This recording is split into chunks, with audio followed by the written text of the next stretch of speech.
A very good morning to all of you. I am doctor Ranjita और आप सभी का ज़ुमेक्सा क्लासेस पर स्वागत है। आज के इस लेक्चर से हम लोग एक बहुत ही इंपॉर्टेंट टॉपिक की शुरुआत करने जा रहे हैं। हम लोग पढ़ने जा रहे हैं एंशिएंट हिस्ट्री के बारे में। तो हम एंशिएंट हिस्ट्री के बारे में पढ़ेंगे और एंशिएंट हिस्ट्री, उसके बाद हम मेडिवल हिस्ट्री पढ़ेंगे और उसके बाद हम मॉडर्न हिस्ट्री पढ़ेंगे। तो एंशिएंट, मेडिवल एंड मॉडर्न सारी की सारी हिस्ट्री जो है हम पढ़ने जा रहे हैं थ्रू एनसीईआरटी।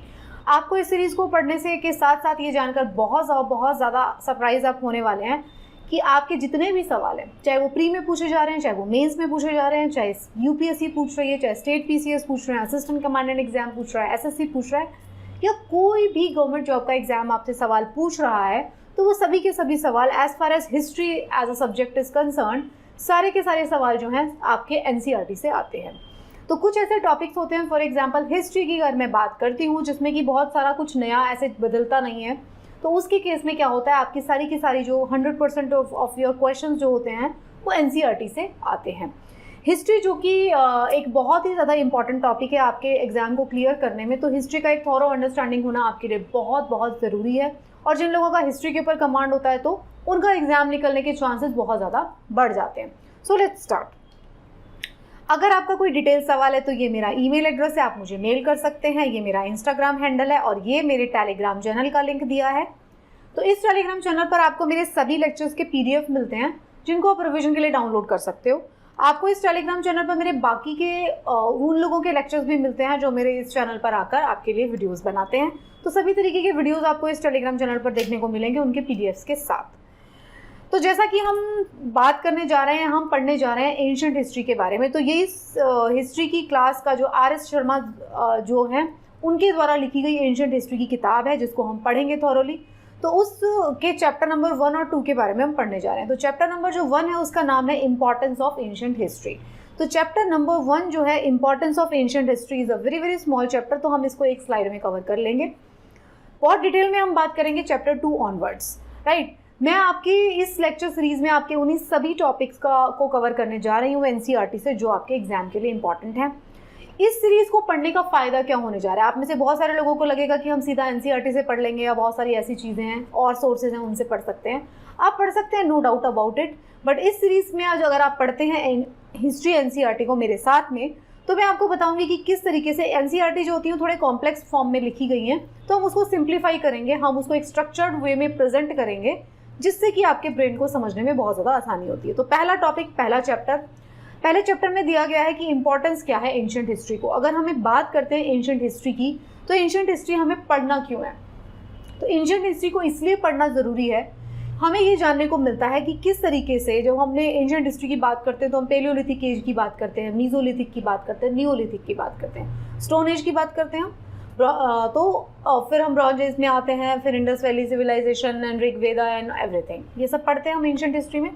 तो एंशिएंट हिस्ट्री जो है हमको क्या बताती है, एंशिएंट हिस्ट्री हमको बताती है कि उस टाइम पे, पुराने ज़माने में, पुराने टाइम पीरियड में एग्रीकल्चर जो है, स्टॉक रेजिंग जो है, उस जो किस तरीके से स्टार्ट हुआ, लोगों ने जो है किस तरीके से एग्रीकल्चर करना स्टार्ट किया, एग्रीकल्चर करने की वजह से जब उन्होंने सेटल होना शुरू किया तो किस तरीके से सेटल लाइफ शुरू होती है, नेचुरल रिसोर्सेज जो होते हैं वो उसको किस तरीके से यूज़ करते थे, how when and where people develop their earliest culture, cultural development कैसे हुआ, जिस कल्चर को हम आज फॉलो करते हैं, जो हमने रिलीजन्स बना लिया अलग अलग, हम एक पर्टिकुलर कल्चर को फॉलो करते हैं कि हमारे यहाँ पे ऐसा होता है, तुम्हारे यहाँ पे ऐसा होता है, इस देश में ऐसा होता है, उस राज्य में ऐसा होता है, तो वो कल्चर की डेवलपमेंट कैसे होती है। तो ये कल्चर की डेवलपमेंट का जो सोर्स है, जो कारण है, जो आपको पता चलता है, वो पता चलता है आपको जब आप एंशिएंट हिस्ट्री को पढ़ना शुरू करते हैं।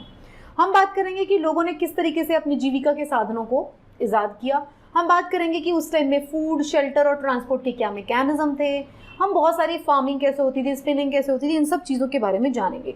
ये सिर्फ और सिर्फ हम स्टोन एज की बात नहीं कर रहे, हम ब्रॉन्ज एज में भी जाएंगे, आयरन एज में भी जाएंगे, हम बुद्धिज्म, जैनिज्म, ये सारी चीज़ों के बारे में बात करेंगे। हम उस पूरी एंशिएंट हिस्ट्री की बात करेंगे जो हमारे सिलेबस का पार्ट है। तो एंशिएंट हिस्ट्री को पढ़ना बहुत ज़्यादा इंपॉर्टेंट है हमारी बाकी की चीज़ों को बहुत अच्छे से समझने के लिए।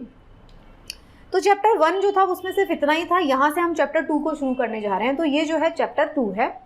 तो चैप्टर 2 में हम लोग बात करने जा रहे हैं चैप्टर 2 जिसका नाम है the construction of ancient Indian history. तो एंशिएंट इंडियन हिस्ट्री को हमने कंस्ट्रक्ट कैसे किया। एंशिएंट इंडियन हिस्ट्री के बारे में कोई रिटन डॉक्यूमेंट्स नहीं है, तो हमें कैसे पता चला कि एंशिएंट टाइम पीरियड में क्या हो रहा था। तो एंशिएंट हिस्ट्री को पढ़ने के लिए, उस हिस्ट्री के पार्ट को पढ़ने के लिए जो सबसे पुराना है, उसको पढ़ने के लिए हमारे पास कुछ सोर्सेज हैं। वो सोर्सेज क्या क्या हैं? मटेरियल रिमेन्स के बारे में बात करेंगे, कॉइन्स के बारे में बात की जाएगी, इंस्क्रिप्शंस के बारे में बात करेंगे, लिटरेरी सोर्सेज, हिस्टोरिकल अकाउंट्स, और हम बात करेंगे हिस्टोरिकल सेंस क्या होती है। तो हम इन सारी चीज़ों के बारे में बात करने जा रहे हैं। तो ये इस चैप्टर के कंटेंट हैं, ये सारी चीज़ों के बारे में हम इस चैप्टर में बात करेंगे। तो हम शुरुआत करते हैं आर्कियोलॉजी से। तो आर्कियोलॉजी क्या होती है? एक टर्म है आर्कियोलॉजी। आर्कियोलॉजी जो होती है उसका क्या मतलब होता है? तो आर्कियोलॉजी होती है स्टडी किस चीज़ की? Past using material remains. तो हम अपने भूतकाल को पढ़ते हैं, पास्ट को पढ़ते हैं, किसकी मदद से हम उसको समझने की कोशिश करते हैं, हम उसकी स्टडी करते हैं अपने पास्ट की, किसकी मदद से? मटेरियल रिमेन्स की मदद से। अब मटेरियल रिमेन्स क्या होते हैं? मटेरियल रिमेन्स क्या होते हैं हम नेक्स्ट स्लाइड में बात करेंगे। तो पहले आप समझ लीजिए आर्कियोलॉजी क्या है। आर्कियोलॉजी है study of past with the help of material remains. अब मटेरियल रिमेन्स क्या होते हैं, अब इसके बारे में हम बात करते हैं। तो मटेरियल रिमेन्स क्या होते हैं? आर्कियोलॉजिकल सोर्सेज होते हैं, object by which social, economic and any event in the history can be interpreted are called as archaeological sources। तो archaeological sources के अंदर ये सारी की सारी चीज़ें आती हैं, inscriptions, coins, pottery, tools, toys, ornaments, food grains, skeleton और बहुत सारी चीज़ें। archaeological remains क्या है? archaeology क्या है? स्टडी है, पास्ट को स्टडी कर रहे हैं। archaeological remains को हम किस सोर्सेज से स्टडी करते हैं? हम इंस्क्रिप्शन के थ्रू कर सकते हैं, जो कि हार्ड सरफेसेस पे लिखी गई थी, सिक्के हमको मिलते हैं, पॉटरी हमको मिलती हैं, मॉन्यूमेंट्स हमको मिलते हैं। तो इतनी सारी चीज़ें होती है हिस्टोरिकली, जो चीज़ें इंपॉर्टेंट थी या जो बच गई, जिनको हम देख पाते हैं अब, उनकी मदद से हम पढ़ते हैं पास्ट के बारे में। तो ये सारे के सारे क्या हैं? आर्कियोलॉजिकल सोर्सेज हैं, राइट। तो मटेरियल रिमेन्स, जो मैं वर्ड की बात कर रही थी, तो मटेरियल रिमेन्स क्या होते हैं? तो मटेरियल रिमेन्स जो होते हैं वो हमें देते हैं details of lifestyle of ancient people. क्या होंगे? वो जो मटेरियल यूज़ करते थे उसके रिमेन्स बचे हुए हैं, राइट। मटेरियल रिमेन्स वर्ड है, जो वो चीज़ें यूज़ करते थे, क्या क्या यूज़ करते थे? वो ईंटें यूज़ करते होंगे, जैसे इंडस वाली सिविलाइजेशन में हमें मिली हैं। कुछ सेटलमेंट के पैटर्न, भाई इस तरीके से घर बनाते थे, सिटी मिली है हमें पुरानी। फूड वो कैसा खाते थे, पॉटरी कैसे यूज़ करते थे, कपड़े कैसे पहनते थे, टूल्स कैसे थे उनके, ये सब चीज़ों के बारे में हमको पता चला है। सील्स मिले हैं हमको। तो वो सारी की सारी चीज़ें क्या हैं? ये सील्स, कॉइन्स, पॉटरी, ये सारी की सारी चीज़ें हैं मटेरियल रिमेन्स। इनको पढ़ के हम एंशिएंट हिस्ट्री के बारे में बात करते हैं। साउथ इंडिया में जो है materials were buried along with the dead. तो डेड के साथ, जो डेड लोग होते थे उनके साथ में मटीरियल्स को दाब दिया जाता था। क्यों किया जाता था ऐसा? ऐसा इसलिए किया जाता था क्योंकि उस टाइम पे लोग बिलीव करते होंगे, जैसा कि अभी भी बहुत सारे धर्मों में बिलीव किया जाता है, कि हमारे मरने के बाद भी कोई हमारी फ्यूचर लाइफ होने वाली है। तो वो मटेरियल्स को साथ में दावा जाता था, ये सोच कर कि हमारी फ्यूचर जो लाइफ है उसके अंदर वो मटेरियल्स काम आ जाएंगे, राइट। तो इस तरीके का बिलीव सिस्टम है, तो इसको सोचकर ऐसा किया जाता था। देखो ये जो चैप्टर्स है ना, स्टार्टिंग के 2-3 चैप्टर्स जो होंगे एंशिएंट हिस्ट्री के, जो एनसीईआरटी है उसके, वो सारे के सारे फॉर्मेटिव चैप्टर्स रहेंगे, बेसिक चैप्टर रहेंगे। वो आपको ये बताएंगे कि आपको एंशिएंट हिस्ट्री को किस तरीके से पढ़ना है, उसको पढ़ने के बेसिक्स क्या क्या हैं। जब आप बेसिक्स को पढ़ लोगे, फॉर एग्जांपल ABCD है वो, तो हम एक एक टाइम पीरियड को उठा के पढ़ना शुरू करेंगे। तो ये बेसिक चैप्टर्स की बात हो रही है कि एंशिएंट हिस्ट्री को पढ़ने के लिए हमारे सोर्सेज क्या क्या है। पहला सोर्स है मटेरियल रिमेन्स, राइट। तो जब हम स्टडी करते हैं, साइंटिफिक एग्जामिनेशन करते हैं मटेरियल रिमेन्स का, तो कैसे कैसे कर सकते हैं? 3 तरीके हो सकते हैं, बहुत सारे तरीके हो सकते हैं। इसमें 3 तरीके इसमें बताए गए हैं। रेडियो कार्बन मेथड बहुत ही कॉमन मेथड है, रेडियो कार्बन डेटिंग वाला मेथड। इसमें क्या करते हैं? एज निकाली जाती है ऑब्जेक्ट की। कैसे निकाली जाती है? जो कार्बन कंटेंट होता है उसको स्टडी करके, कार्बन कंटेंट का डिके होता रहता है, उसको स्टडी करके एक पर्टिकुलर जो ऑब्जेक्ट है उसकी डेट को निकाला जाता है कि कितना पुराना ऑब्जेक्ट हो सकता है, राइट। पॉलन एनालिसिस किया जाता है, history of climate and vegetation. Animal की बोन्स का एग्जामिनेशन किया जाता है, डोमेस्टिकेशन और हैबिटेशन ऑफ डिटेल्स। ये कुछ तरीके हैं, ऐसे बहुत सारे तरीकों का यूज़ किया जाता है पास्ट के बारे में या मटेरियल रिमेन्स को एग्जामिन करने के लिए। उनका एक्सरे लिया जाता है, उनका स्कैन किया जाएगा, एनालिसिस किया जाएगा, किस तरीके से बोन्स का एनालिसिस किया जाएगा, टीथ का एनालिसिस किया जाएगा, मिट्टी का एनालिसिस किया जाएगा, कार्बन डेटिंग की जाएगी, और बहुत सारे तरीके होते हैं, ठीक है। तब उससे हम मटेरियल रिमेन्स को स्टडी करते हैं। फिर एक अलग चीज़ के बारे में बात करते हैं हम, मेगालिथ। मेगालिथ क्या होता है?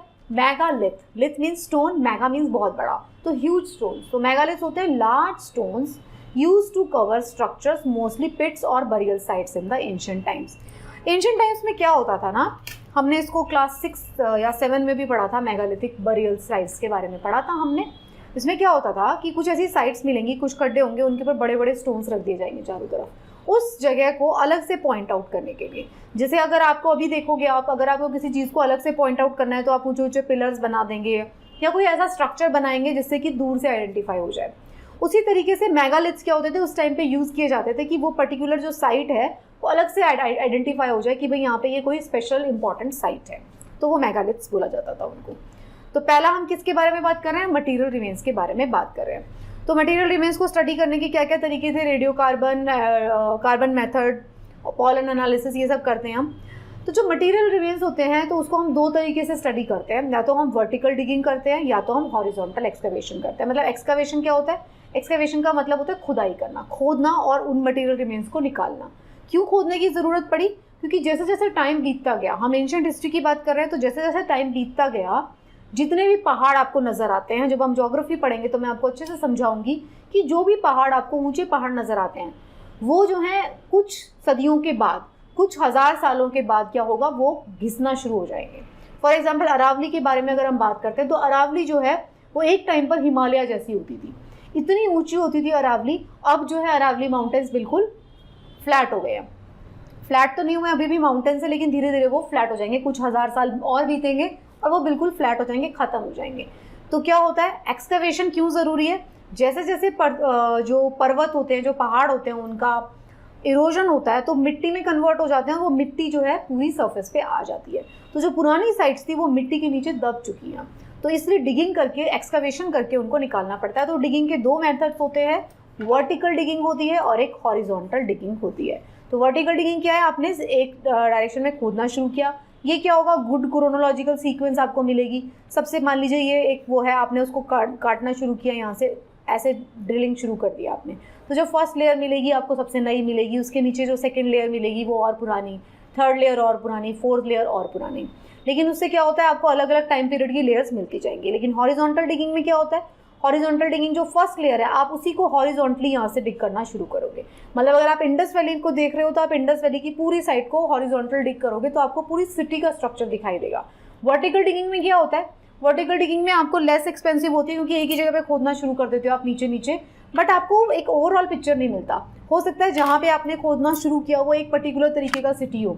अगर आप हॉरिजॉन्टल डिगिंग करेंगे तभी आपको समझ में आएगा कि भाई उस सिटी के बाकी के स्ट्रक्चर्स क्या है। वर्टिकल डिगिंग कर दोगे तो आपको एक ही पार्ट दिखाई देगा, हो सकता है वो पार्ट जो है कोई महल हो तो आपको सिटी, बाकी की सिटी के बारे में समझ ही ना आए।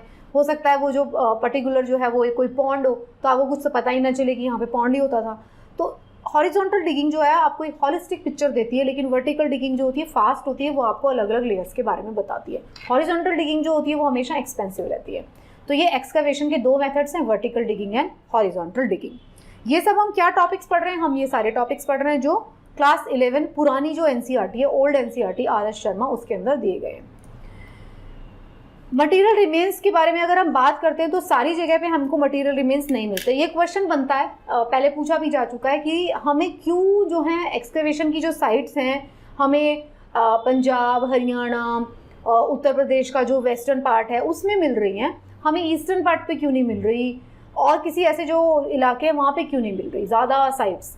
तो देखिए, जो ड्राई क्लाइमेटिक रीजन होगा जैसे कि western UP, Rajasthan, north western India, इसके अंदर क्या होगा, जो एंटीक्स जो होंगे वो बेटर प्रिजर्व होंगे क्योंकि ड्राई क्लाइमेट है। अगर कोई मॉइस्ट क्लाइमेट होगा और ह्यूमिड क्लाइमेट होगा तो क्या होगा, मॉइस्ट और ह्यूमिड क्लाइमेट में क्या होगा, लोहे के ऑब्जेक्ट्स में भी जंग लग जाएगा, मड के स्ट्रक्चर जो में प्रिजर्व नहीं हो पाएंगे क्योंकि मॉइस्चर है। अगर मॉइस्चर होगा तो जो स्ट्रक्चर्स थे जो नीचे पड़े हुए हैं ज़मीन के नीचे वो गल जाएंगे, वो प्रिजर्व नहीं रह पाएंगे। तो अगर ऑल्दो आप डिगिंग करके ढूंढने की कोशिश करोगे, ढूंढने के बाद भी आपको कुछ नज़र नहीं आने वाला। क्यों हो रहा है ऐसा, क्योंकि वो सारे के सारे स्ट्रक्चर्स मॉइस्ट और ह्यूमिड क्लाइमेट में हैं। तो मॉइस्ट और ह्यूमिड जहाँ पे क्लाइमेट है वहाँ पे हमको एक्सकवेशन साइट्स नहीं मिलते हैं। एक्सकवेशन साइट्स हमको मिलते हैं सिर्फ कहाँ पर, ड्राई क्लाइमेटिक रीजन में। मॉइस्ट और एल्यूवियल सॉइल में भी मिल जाते हैं, लेकिन मॉइस्ट और ह्यूमिड क्लाइमेट में हमको बिल्कुल नहीं मिलते।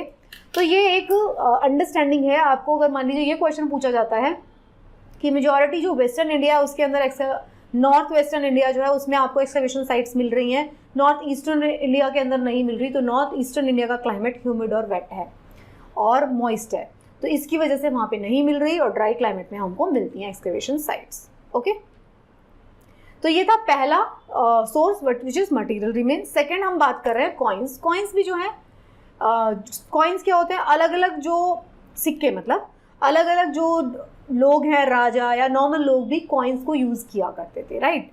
तो स्टडी जो होती है कॉइन्स की, उसको हम क्या कहते हैं, study of coins is called numismatics. Numismatics जो होता है उसको कहते हैं हम स्टडी ऑफ कॉइन्स को। तो ये भी अगर आपसे पूछा जाता है, क्योंकि एनसीईआरटी में मेंशन है, न्यूमिस्मेटिक्स क्या होगा, स्टडी ऑफ कॉइन्स है। तो कुशाना पीरियड में जो है कॉइन मोल्ड किए जाते थे, 1st से 3rd सेंचुरी के बीच की बात है। कॉइन्स के जो बहुत सारे होड्स हैं इन अर्दनवेयर और ब्रास वेसल्स में हमको मिलते हैं। कैसे मिले, जब हमने खुदाई की तो हमने देखा कि बड़े बड़े मटके, बड़े बड़े बर्तनों के अंदर कॉइन्स को रखा गया था। तो इससे हमें समझ आया था कि भाई हिस्टोरिकल टाइम पीरियड से कॉइन्स जो है इंपॉर्टेंट है, उनको स्टोर किया जाता था। तो कॉइन्स जो है एंशिएंट टाइम के have been catalogued in Indian museum. तो अलग अलग जो म्यूजियम है उनको उसके कॉइन्स को उसमें रखा गया है। गुप्ता जो है issued large number of gold coins, Gupta period में इशू हुए। Large number of coins were issued during Mauryan times also. तो ये एंशिएंट टाइम की बात अगर करते हैं तो गुप्ता पीरियड में, मौर्य पीरियड में, इन सब में क्या हुआ, कॉइन्स इशू किए गए। अगर हम कॉइन्स के बारे में बात करें, जो एंशिएंट हिस्ट्री वाले टाइम के पीरियड के कॉइन्स हैं, उस टाइम पे अगर हम बात करते हो तो एंशिएंट टाइम पीरियड के कॉइन्स में आपको एक डिफरेंस देखने को मिलेगा। एक मेडिवल टाइम पीरियड के कॉइन्स देखोगे आप, एक एंशिएंट टाइम के कॉइन्स देखोगे, तो दोनों के अंदर आपको डिफरेंस नजर आएगा। क्या डिफरेंस मिलेगा, पहला, बहुत सारे सिंबल्स जो है वो यूज़ नहीं किए जाते थे अर्ली कॉइन्स में। मतलब एंशिएंट टाइम पीरियड के कॉइन्स अगर आप देखोगे तो उसमें ज़्यादा सिंबल्स नहीं मिलेंगे, काफ़ी सिंपल कॉइन्स मिलेंगे आपको। जो किंग और नेम्स ऑफ द किंग और जो इशू कर रहा है, गॉड्स और dates are mentioned in the coins from later period. जो बाद वाला पीरियड था ना, उसमें शुरू हुआ कि भाई किसने इशू करा उसका नाम लिखो, कौन सी डेट थी उसका नाम लिखो, गॉड का वो फिगर लगाओ। स्टार्टिंग वाले जो कॉइन्स थे वो बड़े सिंपल थे। कॉइन से हमें को क्या मदद मिलती है, हमें construction of religious, cultural and economic history के बारे में पता चलता है। इकोनॉमिक हिस्ट्री के बारे में कैसे पता चलेगा भला कॉइन से, भाई जो राजा या जो कोई डायनेस्टी जो है वो बहुत ज़्यादा प्रॉस्परस है तो वो सोने के सिक्के बनाएगी, जो गरीब है वो लोहे के सिक्के, तांबे के सिक्के बनाएंगे, अमीर जो होंगे वो सोने के सिक्के बनाएंगे। तो सोने के सिक्के जिस टाइम पीरियड में बन रहे हैं तो समझ लीजिए प्रॉस्पेरिटी बहुत ज़्यादा है, तो हमें इकोनॉमी के बारे में पता चलता है। कल्चर के बारे में कैसे पता चलेगा, कॉइन्स के ऊपर क्या इमेज बनी हुई है, गॉड की इमेज बनी हुई है, जानवरों की बनी हुई है, क्या बना हुआ है, उससे आपको पता चलेगा कि भाई अगर जानवरों की इमेज बनी हुई है तो ये बहुत इंपॉर्टेंट रहा होगा। रिलीजन के बारे में पता चलता है कॉइन्स से, right. Local and cross border transactions जो होती हैं उसके बारे में हमको पता चलता है। आप देखेंगे कि हमारे इंडिया के कॉइन जो है हमको ईरान में मिल रहे हैं, हमको टर्की में मिल रहे हैं, इजिप्ट में मिल रहे हैं, सिमिलरली इजिप्ट के कॉइन जो है इंडिया में मिल रहे हैं। तो इससे पता चलता है कि दोनों सिविलाइजेशन के बीच में ट्रेड हो रहा था, तो हमें ट्रेड के बारे में पता चलता है। क्रॉस बॉर्डर जो इंटरैक्शंस हैं उनके बारे में पता चलता है कॉइन से। Metal and number of coins indicates the level of trade, commerce and wealth in the kingdom. ये मैंने आपको बता दिया, जिस मेटल का बना हुआ होगा कॉइन वो बताएगा कि कैसा वो वेल्दी किंगडम था, वो वेल्थ थी वहाँ पे या वेल्थ नहीं थी, तो उसके बारे में आपको पता चलता है। तो कॉइन्स जो है अगेन एक बहुत इंपॉर्टेंट मीडियम है जिसके द्वारा हम एंशिएंट हिस्ट्री के बारे में पता करते हैं। तो कॉइन से हमें अलग अलग चीज़ें पता चलती हैं कि रिलीजन कैसा था, कल्चर कैसा था, दूसरे कंट्री के साथ रिलेशनशिप था या नहीं था, प्रॉस्पेरिटी थी या नहीं थी, तो ये सारी चीज़ों के बारे में कॉइन्स बताते हैं। तो जो डिफरेंट टाइम पीरियड्स हैं एंशिएंट हिस्ट्री में उसमें अलग अलग हमको कॉइन्स मिलते हैं। Pre historic and bronze age coins भी मिलते हैं हमको। कॉइन्स इन वैदिक पीरियड में कॉइन्स मिलते हैं। देखिए ये वाला जो टॉपिक है ना कि वैदिक पीरियड के अंदर कॉइन्स मिलते हैं या नहीं मिलते हैं, तो वैदिक पीरियड में नसाका ऐसे ऐसे करके वर्ड्स का यूज़ किया गया है, तो हमें नहीं पता है क्लियरली, हमें 100% नहीं पता है कि वो कॉइन्स के लिए ही बोला जा रहा है। हो सकता है कॉइन्स के लिए ही बोला जा रहा हो, लेकिन हम डिनाई भी नहीं कर सकते। अगर ये पूछा जाता है कि क्या वैदिक पीरियड में कॉइन्स नहीं मिलते थे, तो ज़रूरी नहीं है वो सही स्टेटमेंट है, राइट। वैदिक पीरियड में कॉइन्स मिलते थे, यस प्रॉबेबली मिलते थे कॉइन्स, क्योंकि उसमें मेंशन है, जो हमारे ऋग्वेद है उसके अंदर मेंशन है कॉइन्स के बारे में। पंचमार्क कॉइन्स मिलते थे, महाजनपद में कॉइन्स मिलते थे, coins during modern period, Indo Greek coins. तो ये सारे के सारे हमें कॉइन अलग अलग तरीके के टाइम पीरियड में कॉइन्स देखने को मिलेंगे। तो कॉइन से भी हमें बहुत सारी चीज़ों के बारे में पता चलता है, सिक्कों से। तो अभी तक हमने दो बातें पढ़ी, मटेरियल रिमेन्स और कॉइन्स के बारे में पढ़ा। तीसरा सोर्स जो होता है वो होता है इंस्क्रिप्शन। इंस्क्रिप्शन क्या होती है पहले तो हम यही समझ लेते हैं। तो इंस्क्रिप्शन जो होती हैं, इंस्क्रिप्शन का मतलब है कोई भी हमने टेक्स्ट को लिखा, कुछ स्क्रिप्ट को लिखा हमने, कहाँ पर लिखा? सॉलिड सरफेस पे। अगर सॉफ्ट सरफेस पे लिख रहे हैं, पेपर पे या बार्क ऑफ द ट्री पे लिख रहे हैं, तो उसको हम क्या कहते हैं? इंस्क्रिप्शन। अगर सॉलिड सरफेस पे लिखी जा रही है, किसी पत्थर के ऊपर लिखी जा रही है, तो हम उसे क्या कहेंगे? किसी मेटल के ऊपर लिखी जा रही है तो हम उसे कह देंगे इंस्क्रिप्शन। ठीक है। तो अब दूसरा एक टॉपिक और आता है इंस्क्रिप्शन के साथ साथ ही, एडिक्ट के बारे में। तो एडिक्ट्स क्या होते हैं? एडिक्ट्स जो होते हैं वो होते हैं, मान लीजिए कोई भी फरमान आपको जारी करना है। एडिक्ट्स इज अ डिक्री और announcement of a law which can be issued in any physical form. मान लीजिए कोई राजा है या कोई बहुत बड़ा किंगडम है, उसमें आपको कोई ऐसा वो निकालना है, एक कोई पब्लिक अनाउंसमेंट करनी है, तो भाई पहले टीवी चैनल तो होते नहीं थे, ना व्हाट्सएप ग्रुप होते थे, ना ट्विटर होता था, जैसे कि आजकल कोई अनाउंसमेंट करनी तो ट्वीट कर देते हैं, हमारे प्रधानमंत्री जी ट्वीट कर देंगे या अमेरिका के प्रेसिडेंट ट्वीट कर देंगे, सबको पता चल जाएगा। ऐसा तो पहले नहीं होता था। अगर लोगों को कुछ बताना है, ना ही वेबसाइट्स होते थे, तो एडिक्ट्स को लिखा जाता था, के ऊपर लिख दिया जाता था, कोई जो भी मैसेज होगा वो लिख दिया जाएगा, चौराहे पे लगा दिया जाएगा, आते जाते लोग उसको पढ़ लेंगे और उनको समझ में आ जाएगा कि भैया ये है एक इम्पॉर्टेंट अनाउंसमेंट, तो वो हमेशा हमेशा के लिए लिख दिया जाता था। तो इंस्क्रिप्शंस जो होती हैं वो एडिक्ट्स भी हो सकते हैं, बट एडिक्ट ज़रूरी नहीं है वो इंस्क्रिप्शन के फॉर्म में आए। या तो उसको छाप दिया जाएगा पिलर्स के ऊपर, ज़रूरी नहीं है, वो लिख कर भी भेजे जा सकते थे एक जगह से दूसरी जगह पर डिफरेंट तरीके से।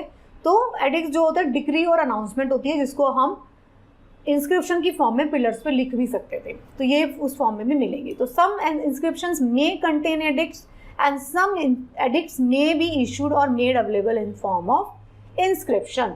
तो इंस्क्रिप्शन के बीच में कोई एडिक्ट्स हो सकते हैं और एडिक्ट जो होते हैं उसके वो जो है इंस्क्रिप्शन के फॉर्म में हो सकते हैं। तो समझ गए आप डिफरेंस दोनों के बीच में? इंस्क्रिप्शन है हार्ड सरफेस पे हमने कुछ लिखा है, वो कोई फरमान भी हो सकता है, एडिक्ट भी हो सकता है। ज़रूरी नहीं है कि हमेशा हर एडिक्ट जो है इंस्क्रिप्शन के फॉर्म में हो, और बाकी फॉर्म्स में भी हो सकता है, लेकिन इंस्क्रिप्शंस क्या होते हैं ये आपको समझना होगा। तो अब आप इंस्क्रिप्शन समझ चुके हैं। तो एपिग्राफी क्या होती है? एक टर्म आपको देखने को मिलेगी यहाँ पर, एपिग्राफी। तो एपिग्राफी क्या है? उससे पहले हमने एक और टर्म पढ़ी थी थोड़ी देर पहले, आर्कियोलॉजी पढ़ी थी हमने, फिर उसके बाद हमने क्या पढ़ा था? न्यूमिस्मेटिक्स पढ़ा था, स्टडी ऑफ कॉइन्स। अब हम पढ़ रहे हैं एपिग्राफी। एपिग्राफी क्या होती है? Study and interpretation of ancient inscription. जो पुरानी इंस्क्रिप्शन है उसको पढ़ने की, जो स्टडी करने की जो टेक्निक है, उसको हम कहते हैं एपिग्राफी। हर कोई उसको नहीं पढ़ सकता, आपके सामने इंस्क्रिप्शन ला के रख देंगे तो आपसे नहीं पढ़ी जाएगी। तो उसको डिसाइफर करना जो टेक्निक है, study and interpretation of ancient inscription, उसको कहा जाता है, स्पेशल स्टडी है ये एपिग्राफी, राइट। पेलियोग्राफी फिर क्या होता है? पेलियो का मतलब है, देखो जब भी आपको ऐसे टर्म्स का मतलब समझना है ना, तो आप उसके रूट वर्ड को समझो। पेलियो का मतलब होता है ओल्ड। पेलियो का क्या मतलब होता है? पेलियो का मतलब होता है ओल्ड। ग्राफी मतलब, पेलियोग्राफी होता है study of old writings in inscription and old records. तो जो ओल्ड रिकॉर्ड्स जो होते हैं उसकी स्टडी को कहा हमने पेलियोग्राफी, राइट। डिसाइफर का मतलब क्या है? Interpretation and understanding. तो inscriptions are carved on stone walls, bricks, rocks, copper plates, temple walls, कहीं पे भी हो सकती है, मतलब हार्ड सरफेस। तो वो मेटल भी हो सकता है, वो स्टोन भी हो सकता है, वो स्टोन कहीं पे भी हो सकता है, पिलर के फॉर्म में भी हो सकता है, मंदिर में भी हो सकता है, किसी ईंट के ऊपर भी हो सकता है। तो उन सबको हम क्या कहते हैं? उन सबको हम इंस्क्रिप्शन कहते हैं। अब हम ये बात कर लेते हैं कि इंपॉर्टेंट इंस्क्रिप्शन हमारे इंडिया में कहाँ कहाँ पाए जाते हैं।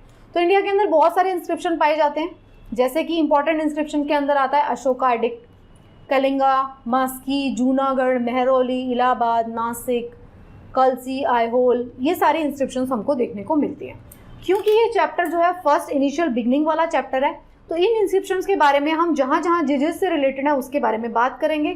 क्योंकि हम एनसीईआरटी पढ़ रहे हैं तो हम एनसीईआरटी के चैप्टर वाइज जा रहे हैं। तो अब आप समझ गए, इंस्क्रिप्शंस होती हैं जो हार्ड सरफेसेस पे लिखी गई हैं। इंस्क्रिप्शन हमको बहुत सारी जगह को देखने को मिलती है।